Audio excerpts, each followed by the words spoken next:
Imagine a warrior so powerful, so swift, so utterly dominant on the battlefield that he seemed almost immortal.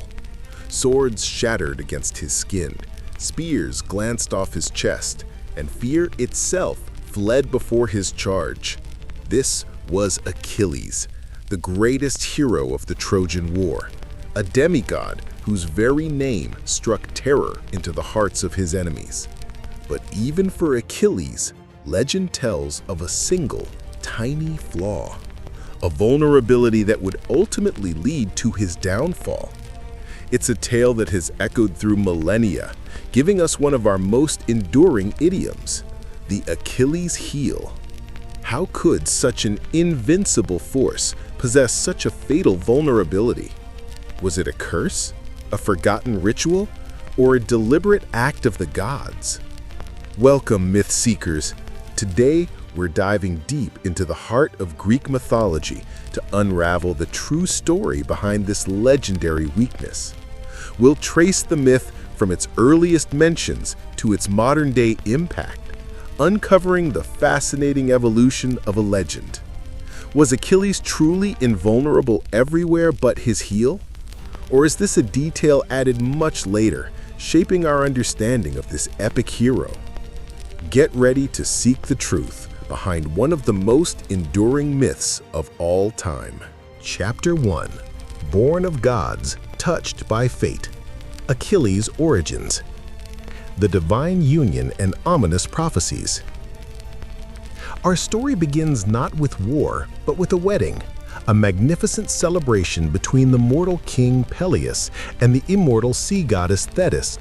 This union was no ordinary affair. It was orchestrated by the gods themselves.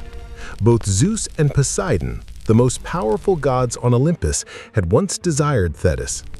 However, a dire prophecy warned that Thetis would bear a son stronger than his father, who would wield another weapon in his hand more powerful than the thunderbolt or the irresistible trident.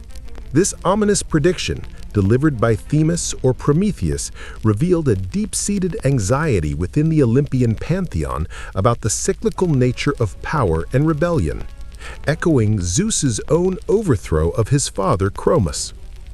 To prevent a potential challenge to their reign, the gods ensured Thetis married a mortal, Peleus, renowned for his piety.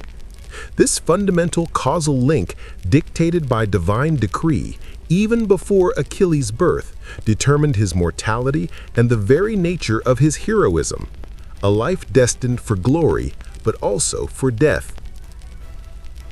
A second prophecy directly concerned Achilles' own fate.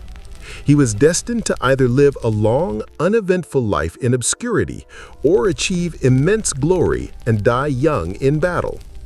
This fated choice would loom large over Achilles throughout his extraordinary yet tragically brief existence. Thetis' desperate attempts at immortality. Thetis, a goddess herself, was heartbroken by the knowledge that her son was destined to die a mortal death in battle. Driven by profound maternal love, she tried everything to defy fate and make Achilles immortal. The legendary river Styx immersion. The most famous version of how Achilles gained his near invulnerability, widely known today, tells of Thetis taking her infant son to the underworld and dipping him into the sacred waters of the river Styx. These mystical waters, which flowed through Hades, were believed to grant invulnerability to anyone they touched. However, there was a crucial catch. Thetis held Achilles by his heel, leaving that one small spot untouched by the magical waters, and thus his only point of weakness. This tiny, unblessed area became his sole vulnerability. It is important to note that this iconic detail, the Styx immersion, is a later addition to the myth. It was primarily popularized by Roman poets like Statius in his Achilliad in the 1st century CE. The widespread popularity of this version speaks to a powerful narrative theme, the idea that even the most determined efforts to achieve perfection or invulnerability often contain an inherent, almost poetic flaw. The very act meant to save Achilles is what inadvertently creates his undoing. This illustrates the Greek concept of moira, that even divine intervention cannot fully circumvent destiny, only reshape its path. The heel, a seemingly insignificant part of the body, becomes a potent symbol of an inescapable fate, a constant reminder that mortality cannot be entirely evaded. Alternative, lesser-known methods. The Styx story isn't the only account of Thetis's attempts to immortalize her son.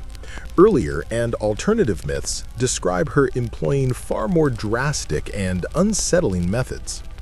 Apollodorus, a later Greek mythographer, recounts Thetis anointing Achilles with ambrosia by night and then placing him in a fire to burn away his mortal parts. His father, Peleus, horrified by the sight of his child in flames, interrupted the ritual, causing Thetis to abandon them in a rage.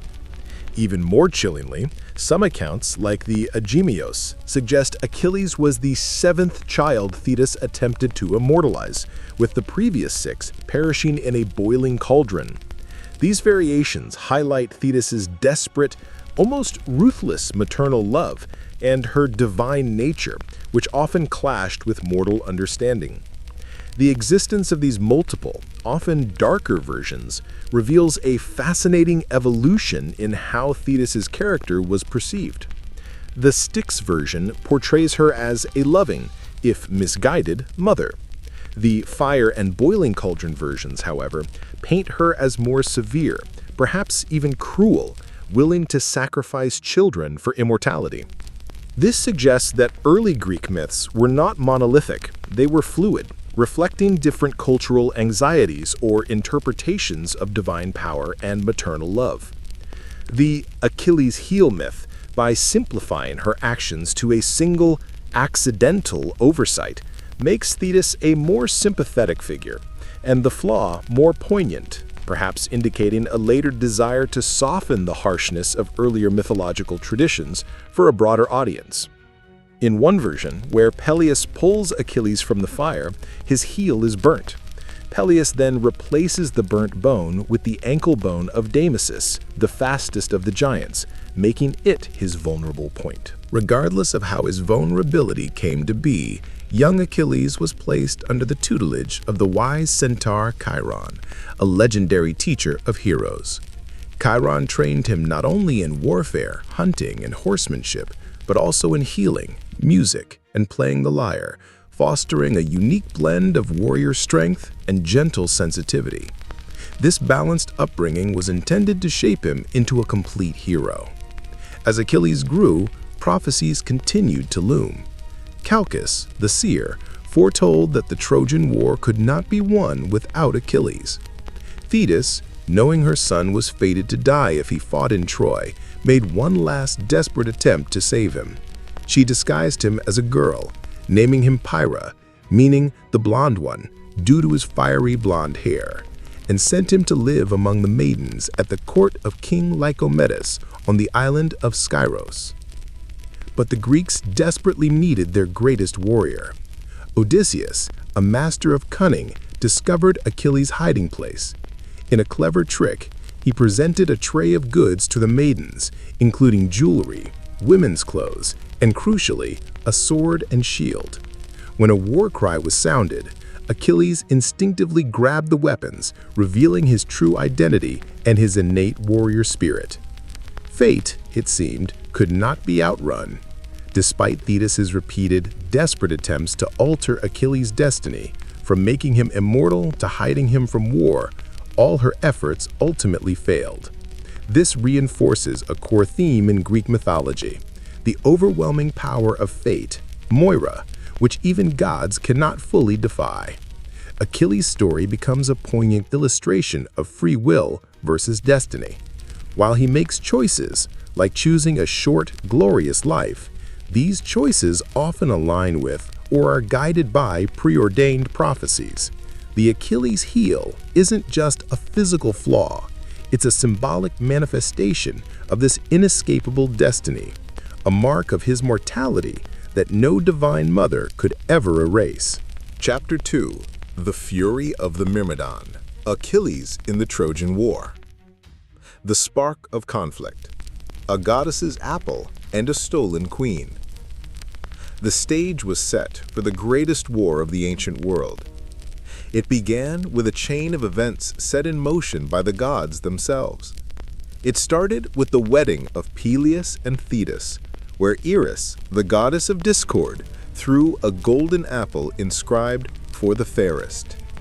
Three powerful goddesses, Hera, Athena, and Aphrodite, claimed it, and Zeus, unwilling to choose, appointed the Trojan prince Paris as judge. Each goddess offered Paris a bribe. Hera promised political power, Athena offered wisdom and battle skill, and Aphrodite offered him the love of the most beautiful woman in the world, Helen. Paris, choosing love, awarded the apple to Aphrodite.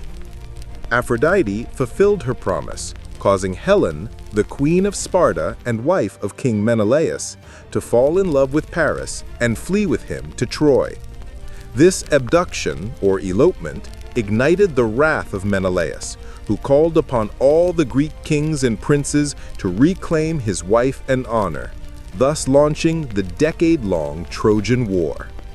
This emphasizes how divine rivalries and human desires were deeply intertwined, leading to epic consequences. Achilles' fated choice and unparalleled prowess. Achilles knew his destiny. His mother Thetis had foretold that he would either gain immense glory and die young in Troy, or live a long, uneventful life in obscurity. He chose glory, embracing his destiny as a warrior. For 9 long years, the Greeks besieged Troy. Achilles was the spearhead of their army, a force of nature on the battlefield. He ravaged the surrounding countryside, taking 12 cities, and proved himself unmatched in combat. His strength was overwhelming, his courage undeniable, and his thirst for glory insatiable. While Achilles is presented as the epitome of a warrior, strong, courageous, and glory-seeking, the sources also hint at his deep-seated character flaws, particularly his pride and rage. This duality is crucial. Homer's Iliad does not portray a perfect hero, but a complex, often brutal figure driven by human emotions.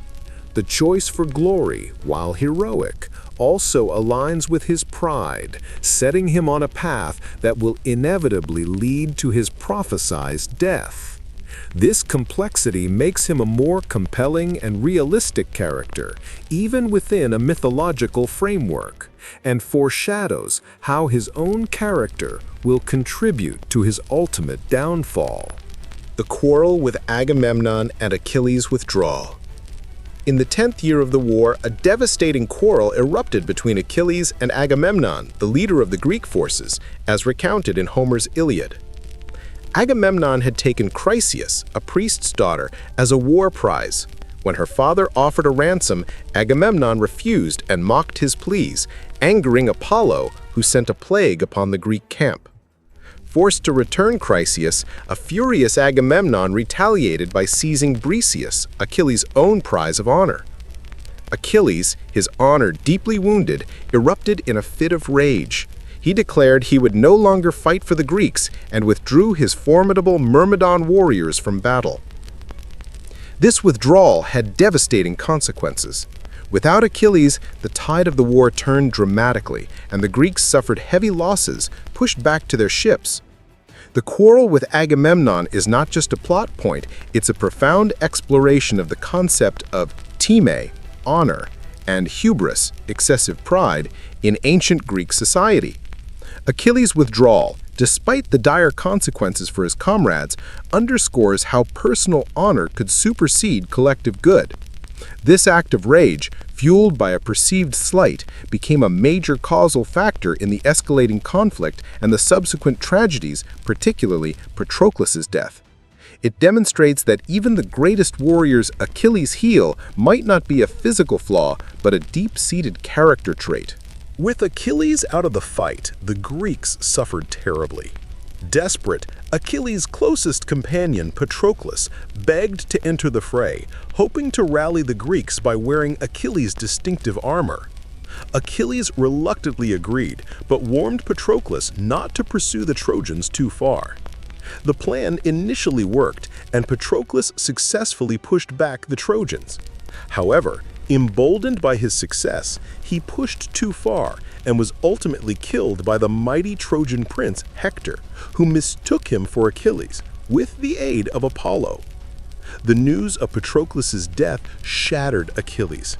He fell into a profound, grief-stricken rage, tearing his hair and smearing himself with ash. His sorrow was so immense that his mother, Thetis, came to console him. Patroclus' death is the pivotal turning point in Achilles' narrative within the Iliad. It transforms his pride-driven rage against Agamemnon into a grief-fueled, all-consuming vengeance against Hector. This shift reveals a deeper, more human dimension to Achilles. His earlier withdrawal was selfish.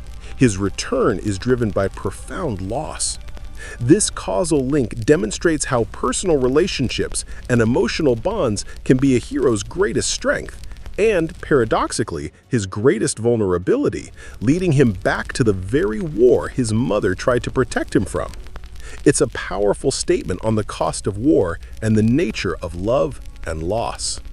The epic confrontation and slaying of Hector. Clad in new divine armor forged by Hephaestus at Thetis' request, Achilles returned to battle with a singular purpose: to kill Hector. He chased Hector around the walls of Troy, a relentless force, until he finally plunged his spear into Hector's neck. Hector, with his dying breath, prophesied Achilles' own death at the hands of Paris and Apollo. In his fury, Achilles then committed an act of shocking brutality, desecrating Hector's body by tying it to his chariot and dragging it repeatedly around Patroclus' tomb. This act, however, was eventually tempered by a moment of profound compassion when King Priam, Hector's father, came to Achilles' tent to beg for his son's body, appealing to Achilles' own memories of his father. Achilles relented, allowing Hector a proper burial. Achilles' actions after Patroclus' death, particularly the desecration of Hector's body, challenged the modern perception of a hero. This brutality highlights the harsh realities of ancient warfare and the extreme emotional toll it took. However, his eventual compassion towards Priam, a moment of shared humanity and grief, reveals a nuanced character capable of transcending his rage. This moment of empathy is a powerful counterpoint to his earlier hubris and violence, suggesting a potential for growth or at least a momentary return to shared human values, making his character deeply compelling and enduringly debated. Chapter 3: The Arrow's Kiss, Achilles' Fated Demise. The Moment of Truth. Paris, Apollo, and the Vulnerable Spot. Despite his overwhelming power, Achilles' fate was sealed. As Hector had prophesied, Achilles met his end near the end of the Trojan War. It was the Trojan prince Paris, the very man who started the war by abducting Helen, who launched the fatal arrow. The arrow struck Achilles in his vulnerable spot, his heel, bringing down the mighty warrior. Apollo's involvement was crucial. As the god of archery, he could guide Paris's arrow with divine precision, ensuring it found the one weak spot. Some accounts even suggest the arrow was poisoned, adding another layer to the lethality. Apollo, who had sided with the Trojans and harbored a grudge against Achilles, was instrumental in this act. While Paris is the direct agent of Achilles' death, the consistent mention of Apollo guiding the arrow is critical. This highlights a recurring theme in Greek mythology. The gods are not merely spectators, but active manipulators of mortal events. It raises questions about human agency versus divine will. Did Paris truly kill Achilles, or was he merely a pawn in a larger divine scheme? This emphasizes that Achilles' death was not a random event or a simple consequence of a physical flaw, but a fulfillment of prophecy and a result of divine orchestration, reinforcing the inescapable nature of his destiny. Here's a crucial point for myth seekers. While the Achilles heel is famous today, it wasn't part of the earliest stories. Homer's Iliad, the oldest and most influential text about Achilles, does not mention him being invulnerable or having a heel weakness. In fact, Homer describes Achilles being wounded in the elbow by the Paeonian hero Asteropaeus, drawing blood. This detail from Homer is a powerful counterpoint to the later myths of invulnerability. Early vase paintings depicting Achilles' death often show arrows hitting his torso, not specifically his heel. The specific detail of the heel vulnerability primarily emerges in later Roman and Hellenistic era myths, most notably in Statius's Achilliad from the 1st century CE. The fact that the iconic Achilles heel vulnerability is a later addition, not present in Homer, is a profound observation about the nature of mythology. It demonstrates that myths are not static, unchanging narratives, but living stories that evolve over centuries, adapting to new cultural contexts, literary trends, and perhaps even a desire for more dramatic or symbolic explanations for a hero's downfall. This challenges the notion of a single, definitive truth in mythology, highlighting instead the power of storytelling to shape and reshape collective memory and meaning. It's a key discovery that adds depth to our understanding of how legends are built. While the myth attributes his death to the heel wound, some historical and medical analyses have pondered how such a wound could be fatal. Theories include a poisoned arrow, tetanus from the wound, or even complications like a pulmonary embolus or a severe psychological impact leading to self-destruction. The immediate aftermath: struggle, funeral, and armor. After Achilles fell, a fierce battle erupted over his body. The Trojans tried to claim his armor and drag his corpse back to their city for vengeance, but the Greeks rallied, fighting valiantly to retrieve their fallen hero. They succeeded, bearing his body back to their camp. For many days, Achilles' mother Thetis and all the Greeks mourned his death. His corpse was cremated, and his bones were placed in a golden urn alongside those of his beloved Patroclus, buried under a great mound visible from afar. Funeral games were held in his honor, with Thetis herself providing magnificent prizes. The question then arose, who was worthy of Achilles' legendary divinely forged armor? Thetis gave the armor to King Agamemnon, instructing that it be awarded to the most deserving Greek hero. Two champions stepped forward, the mighty Ajax, known for his strength, and the cunning Odysseus, known for his wisdom. After much deliberation, the judges awarded the armor to Odysseus, recognizing his wisdom and strategic brilliance as superior to Ajax's brute strength. This decision, a testament to the changing values of heroism, drove Ajax to madness and ultimately suicide. The contest for Achilles' armor is more than just a prize distribution. It's a symbolic passing of the torch and a reflection of evolving heroic ideals. Achilles represented brute strength and individual glory. The choice of Odysseus, known for his cunning and wisdom, over the physically superior Ajax, signifies a shift in what was considered most worthy in Greek heroism.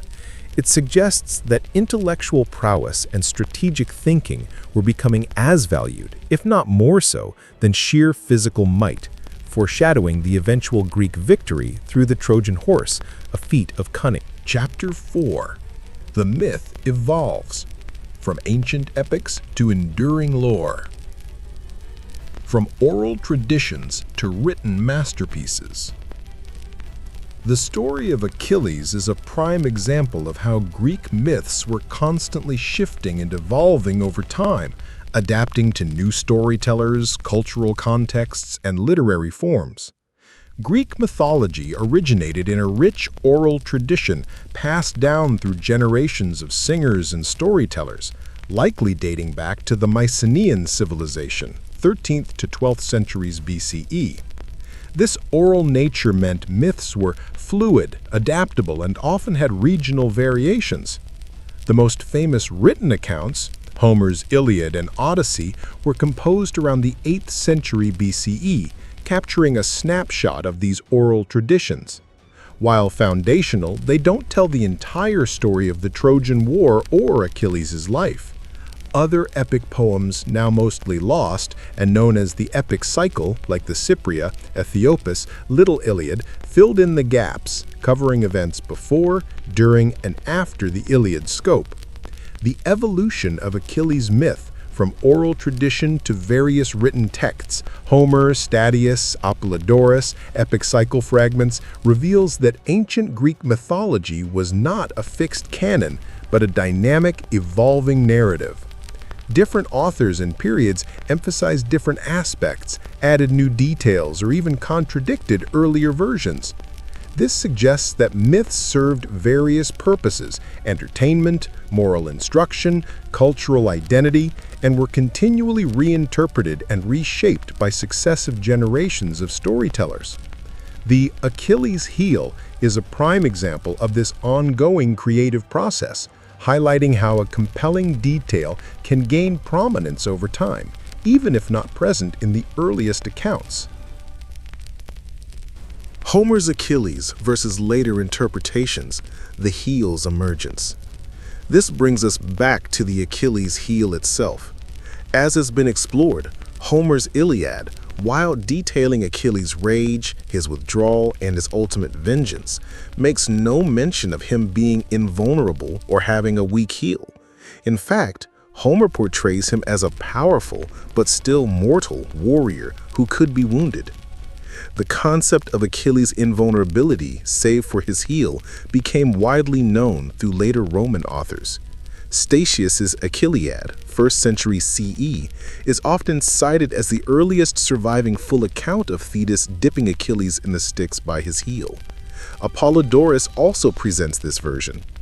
This means the famous Achilles' heel as a physical vulnerability is a relatively newer addition to the myth, developed centuries after Homer. The widespread adoption of the heel version, despite its later origin, demonstrates the power of narrative simplicity and symbolism in mythological evolution. It is simpler, more dramatic, and more symbolic than the fire rituals or the idea of Achilles simply being a very strong mortal. A single, specific, almost accidental point of weakness makes for a more compelling and memorable narrative. This illustrates how myths can be refined over time, with less dramatic or more complex versions being superseded by those that offer clearer symbolism and a more direct cause and effect for a hero's downfall, making it easier for the story to persist and resonate. Chapter 5. A Legacy in Language, the Achilles Heel Idiom Today. Defining the idiom. The story of Achilles' heel has transcended its mythological origins to become a powerful and widely recognized idiom in modern language. Today, an Achilles heel refers to a seemingly small but crucial weakness or vulnerability that can lead to downfall, despite overall strength or an otherwise strong constitution. The use of this expression in English dates back to around 1840, with implied uses even earlier. Modern usage examples. The pervasive presence of the Achilles heel idiom in contemporary language demonstrates how ancient mythology continues to provide powerful metaphors for understanding human nature and complex situations in the modern world. Business strategy. In the competitive world of business, identifying a rival's Achilles heel is a key strategic move. This involves pinpointing a competitor's weakest link to gain an advantage, rather than engaging in costly head-to-head confrontations. For example, a company might have an Achilles heel in its limited product range, its inefficient supply chain, or ineffective IT systems that hinder decision-making. Sports commentary. The term is frequently heard in sports analysis. A coach might identify an opponent's Achilles heel as a weak defense or a particular player's vulnerability, such as a basketball player's height disadvantage or a runner's susceptibility to Achilles tendon injuries. The anatomical Achilles tendon itself is named after the myth, highlighting the real-world connection to this legendary weakness. Personal character. Beyond strategy and physical prowess, the idiom often describes character flaws. Someone's Achilles heel might be their arrogance, their inability to delegate tasks, or a quick temper that leads to setbacks. This application of the myth reminds us that even individuals with immense talents can be brought down by seemingly minor personal flaws. Popular culture. The concept resonates widely in popular culture and literature. For instance, in the Harry Potter series, Lord Voldemort's Achilles heel is often considered his arrogance and underestimation of others, which ultimately leads to his downfall. Other Greek idioms in everyday language. The Achilles heel is just one of many English idioms rooted in ancient Greek mythology, demonstrating the enduring legacy of these timeless stories. Others include narcissistic, derived from the myth of Narcissus, who fell in love with his own reflection. Echo, from the nymph Echo, cursed to repeat only what she heard last. Arachnid, named after Arachne, who was turned into a spider by Athena. Opening the bag of Aeolus, meaning a situation that gets out of control. These examples underscore the profound and lasting cultural impact of Greek myths, which continue to provide a rich vocabulary for understanding our world. Conclusion: the immortal echo of a mortal flaw. The journey through the myth of Achilles revealed a hero of unparalleled might, born of divine and mortal lineage, whose life was shaped by ominous prophecies and his mother's desperate attempts to defy fate. From his training under Chiron to his glorious yet rage-fueled exploits in the Trojan War, Achilles embodied the pinnacle of Greek heroism. Yet his story is ultimately defined by his singular vulnerability, the Achilles heel. What has been discovered is that the iconic detail of the heel being his only weak spot is a later addition to the myth, popularized centuries after Homer's foundational epics. This evolution in the narrative speaks volumes about the dynamic nature of mythology itself, where stories are not static but are continually reinterpreted and refined to serve new cultural and dramatic purposes. The widespread acceptance of the heel vulnerability provides a compelling and symbolically powerful explanation for the downfall of an otherwise invincible hero, simplifying the complex reality of mortality into a single, identifiable flaw. The enduring power of the Achilles myth lies in its exploration of universal human themes, the pursuit of glory, the destructive nature of pride and grief, the intricate interplay between human agency and the inevitability of fate, and the profound truth that even the strongest possess vulnerabilities. The Achilles heel stands as a timeless symbol of this inherent human condition, reminding us that no matter how powerful or accomplished one may be, a single, overlooked weakness can lead to downfall. So, myth seekers, what do you believe? Was the myth of Achilles' heel a historical truth, a factual account of a physical vulnerability? Or was it a profound story carefully crafted and evolved over centuries, designed to teach us about our own weaknesses and the inescapable nature of fate. Share your thoughts in the comments below. We love hearing your theories and perspectives. And if you've enjoyed this deep dive into ancient legends and the fascinating evolution of myths, remember to like this video and subscribe to Myth Seekers for more captivating tales from history and folklore.